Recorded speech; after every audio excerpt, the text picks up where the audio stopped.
the Evergreen Media Network Studios, brought to you by Evergreen Media, creating cohesive marketing campaigns. Evergreen Media in Vero Beach. No one told me that. No one told me that. No one told me that. In pregnancy highs and lows, we are tackling the I didn't knows. It's the No One Told Me podcast with Janay and Tay. Welcome back, everyone, to another episode of No One Told Me. Super excited to jump into our discussion today. It's going to be revolving around birth plans. And our community has come so far with the acceptance of birth plans in the medical space.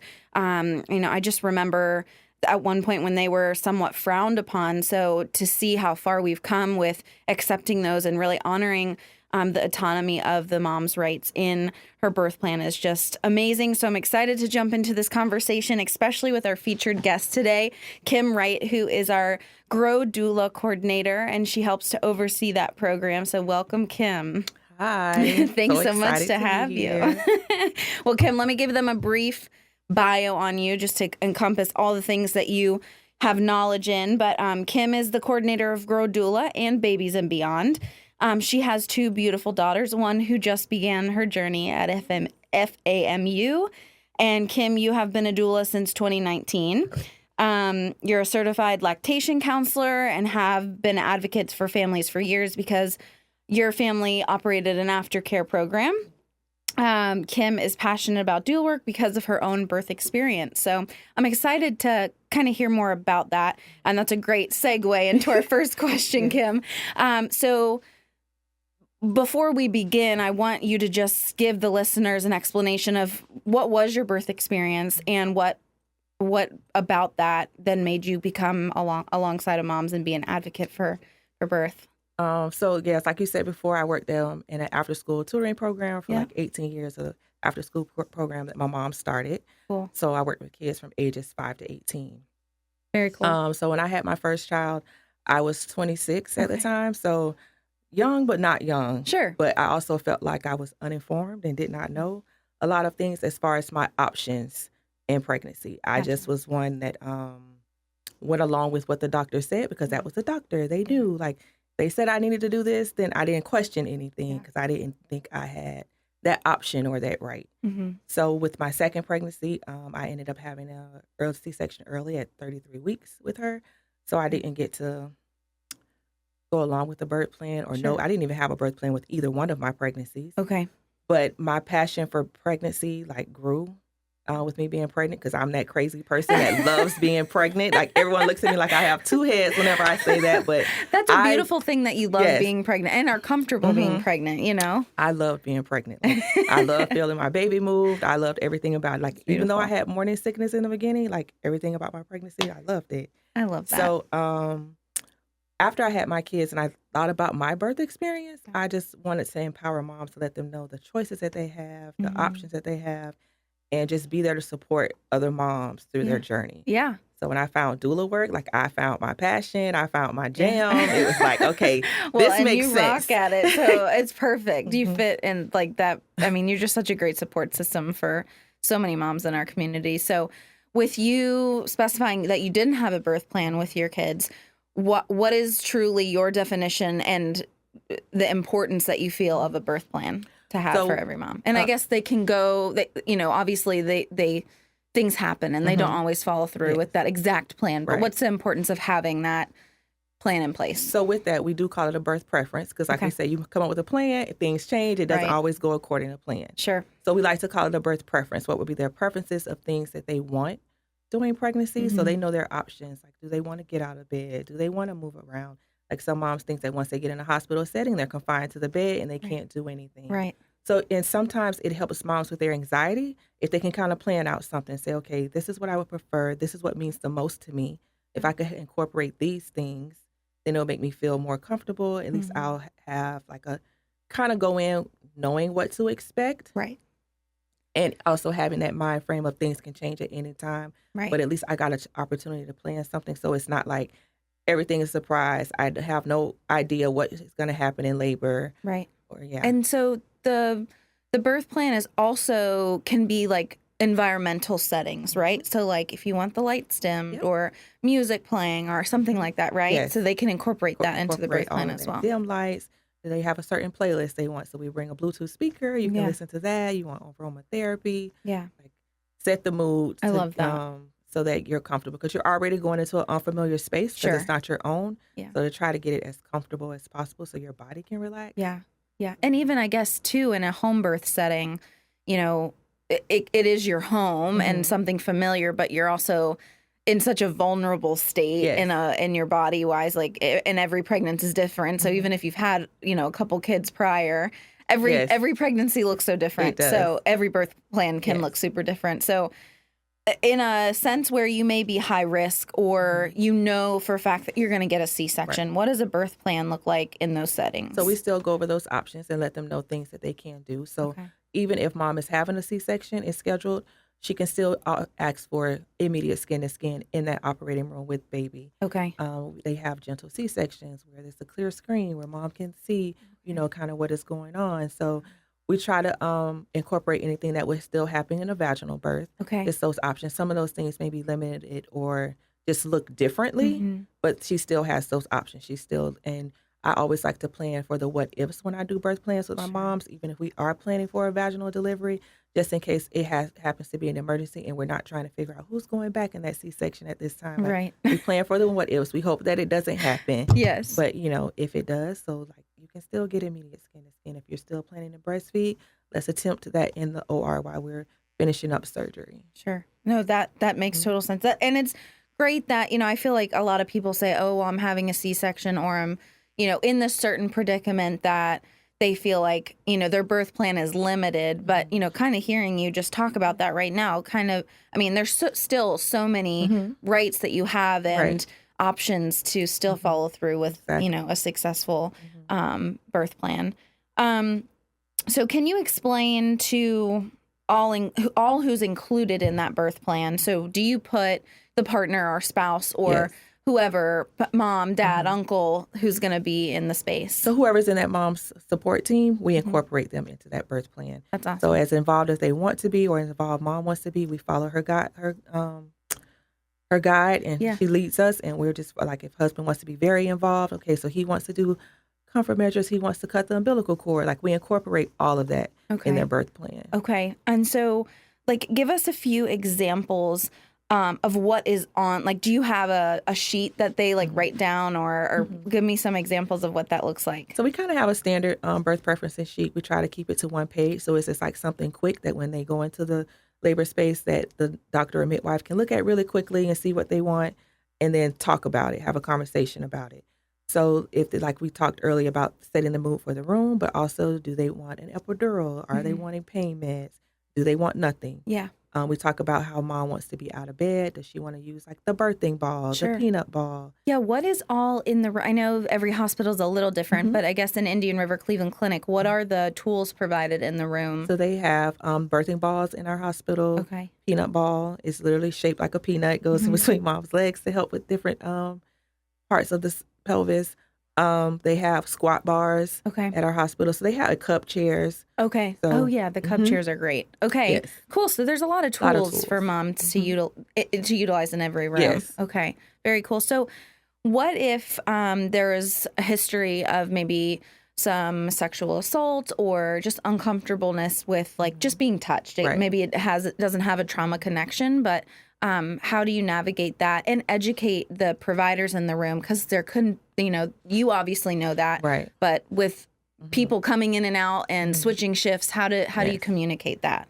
So beforehand in our prenatal visits, like as a doula, I will talk with my mom about what happened. So we work on a lot of anxiety, but in that labor setting, so we have that conversation. I empower the mom to let the team know that these are things that has happened to her and how she would like them to proceed. Okay. So we get the providers on board with walking moms through exactly what they're doing to mom. So if it's a sexual assault, like getting that consent, number one, and then asking mom, okay, is it okay if I touch you now? Right. This is what I'm doing, like step by step and walking her through. And if she needs to pause, take that minute to pause until she's ready to proceed to that next step. Gotcha. Yeah, I know that's super important. And even just something like I think about too for the future, like there's just attending births of family members, there's so many people in and out of the room. I'm like, wow, how do you communicate this with everyone so that, they understand? But that makes total sense. And I'm sure that this is something that they're used to and used to those conversations around. So just pulling everybody, and it's a shift change, even if it's just having a conversation with the nurses in the hallway, so everyone is like brought up to speed. Yeah.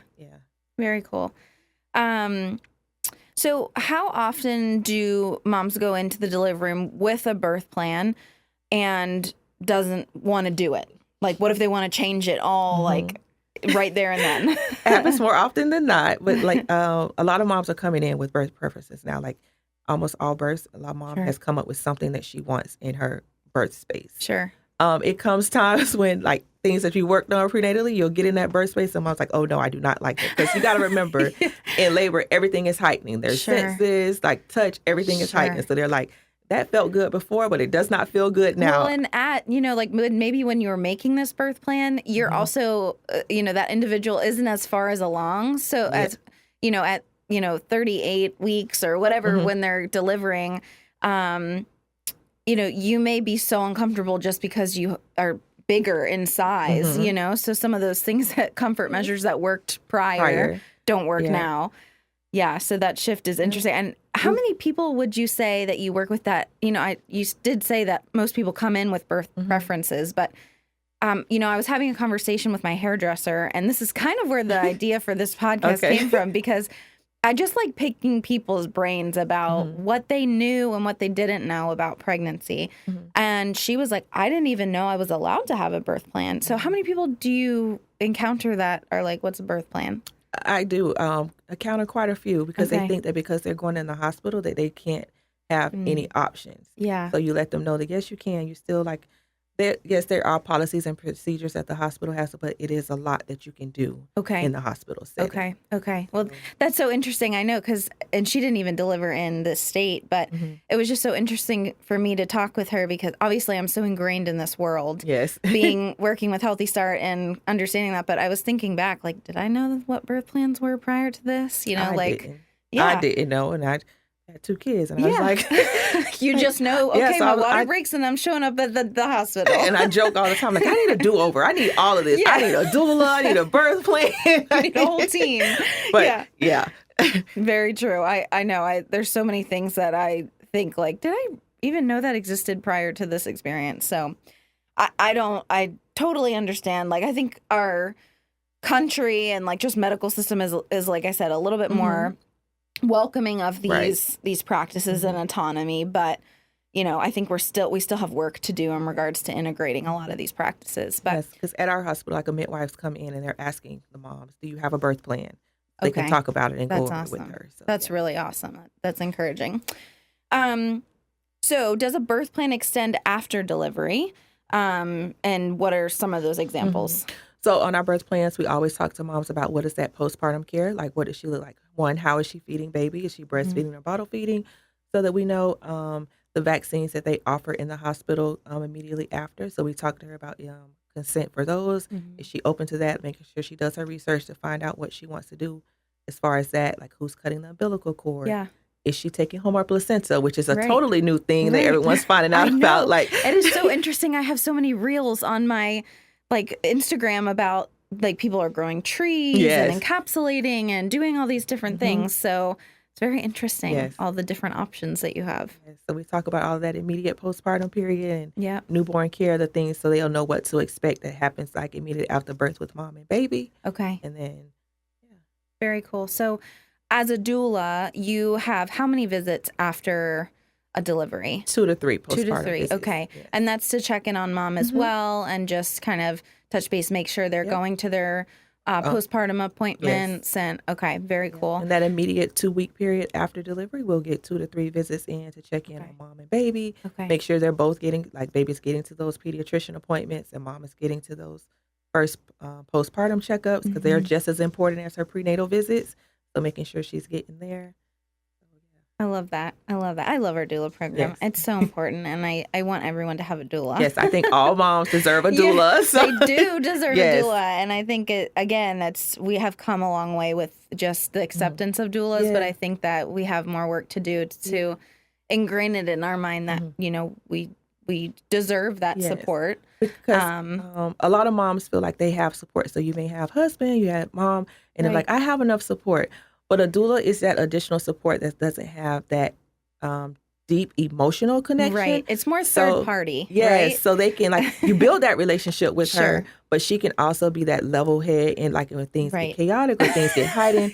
When you're screaming at your husband, Yes. you're probably not going to do that to your doula. I mean, I don't know, but I probably wouldn't, right? And doulas don't take it personal. Like I tell them, yell at me, scream at me, it doesn't matter. I don't take anything personal. But when your partner or a family member are there, they just want it fixed. They're just fix it. Like, could you have that attachment? Right. Just fix it. And husband gets frustrated because that's their nature to fix things. So they're just like, oh, wait, I can't do that. So you're just like, okay, the level head in there. Yeah. So having that. And they're just helpless in that moment. So like, how do I help? How do I help? Yes. So having that doula there to be that rationale or to help you navigate that space. Yeah. It's just an added plus. Yeah, that's huge. That's huge. So as we kind of wrap up this conversation on birth plans, what else, is important in like a birth plan setting? There's a lot of moms who listen who are in this county that can obviously take, advantage of our services and the Grow D.O.U.L.A program. But what if we have listeners in other states that maybe don't have Healthy Start in their area or programs like these? How can they best prepare for a birth plan? Is there, templates online that they could look at? Is there a website? Lots of templates online. Okay. Like a bump or whatever. Or even if they don't have one, they can just create a one-pager of things that they want. Yeah. And make sure they just do their research.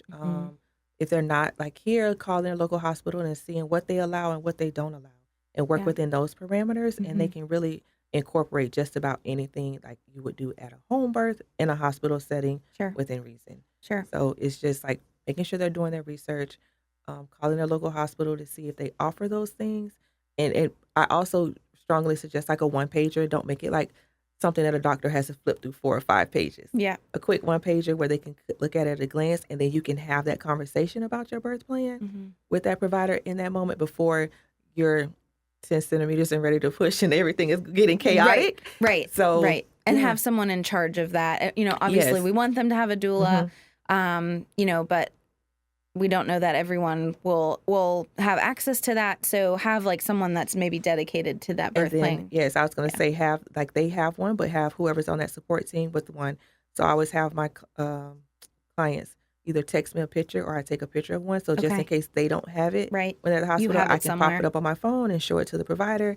Gotcha. And then we just go from there. Awesome. Do you ever have clients that I've seen videos of people with poster boards with their preferences on the post, so that is very legible. Or they for the have team. Affirmations. I love when clients have their affirmations around the room to help them stay inspired. Yeah. During those moments when they're thinking they want to give up, and I'm like, nope. Look at that affirmation. Yes, look at your affirmation. My favorite one is you can do anything for 60 seconds. That's right. That's right. I've seen this. I can't remember who was telling me about it, but putting the ice in your hand to prepare. Yes, the ice challenge. Yeah. It's. It's crazy. We have labor combs. We have all kind of tools. To help them get through that. But you can do anything for 60 seconds. Well, like I said, I love the doula program. I think the world of what you guys are doing with, all of your doulas and beyond that. So if anyone in this area is pregnant and wants to take advantage of the Grow D.O.U.L.A program for their pregnancy and delivery, labor and delivery, how do they get in contact with you? They can call Healthy Start to get in contact, and one of our maternity navigators will do an intake and referral, and then they'll come over to me. Okay. I will give them a call and get them set up with their doula. But yes, all moms deserve a doula. Call Healthy Start, get a doula. Yep. And it's never too late to get a doula, no matter how far along you are in your pregnancy. We do offer on-call support too to our local hospital. So if a mom shows up and she does not have a doula and she would like one, she can ask for one from the nurses, and someone will be there to support her. Awesome. Well, awesome, Kim. Anything else you want to share before we wrap up today's podcast? No, this was fun. Okay. I enjoyed it. Thanks so much for being here. But yeah, make their birth preference. Remember, it's a preference. Yep. Things can change. Yep. I know. Things can change really quickly. Yes, and take advantage of all of our services at Healthy Start. Awesome. Well, thank you so much for being on here, Kim. I've loved chatting with you through all of this, and I hope this is helpful to individuals that are listening who maybe have heard of a birth plan before, but really didn't know the depth of what that looked like. So we hope you have some takeaways today. Just a few announcements before we go. Don't forget, we have a free pregnancy and postpartum app that you can take advantage of. You can go to our website, fill out a registration form, get your login credentials, and then you have access to this app with so many different articles on every aspect of pregnancy and postpartum. And then if you are local, and we offer community trainings such as baby wearing, safe baby, helping healthy relationships, infant CPR, prenatal education, trauma-informed care, mental health first aid, and so many more trainings. All these trainings are listed on our website as well, for you to go on there, and how you can register and contact the individual who oversees this. So please take advantage of that if you are local and in our area. But we want to thank everyone for joining in with us on today's podcast, and we hope that you've enjoyed learning about birth plans. And thank you again, Kim, for joining us. We will see you next month. Thank you for having me.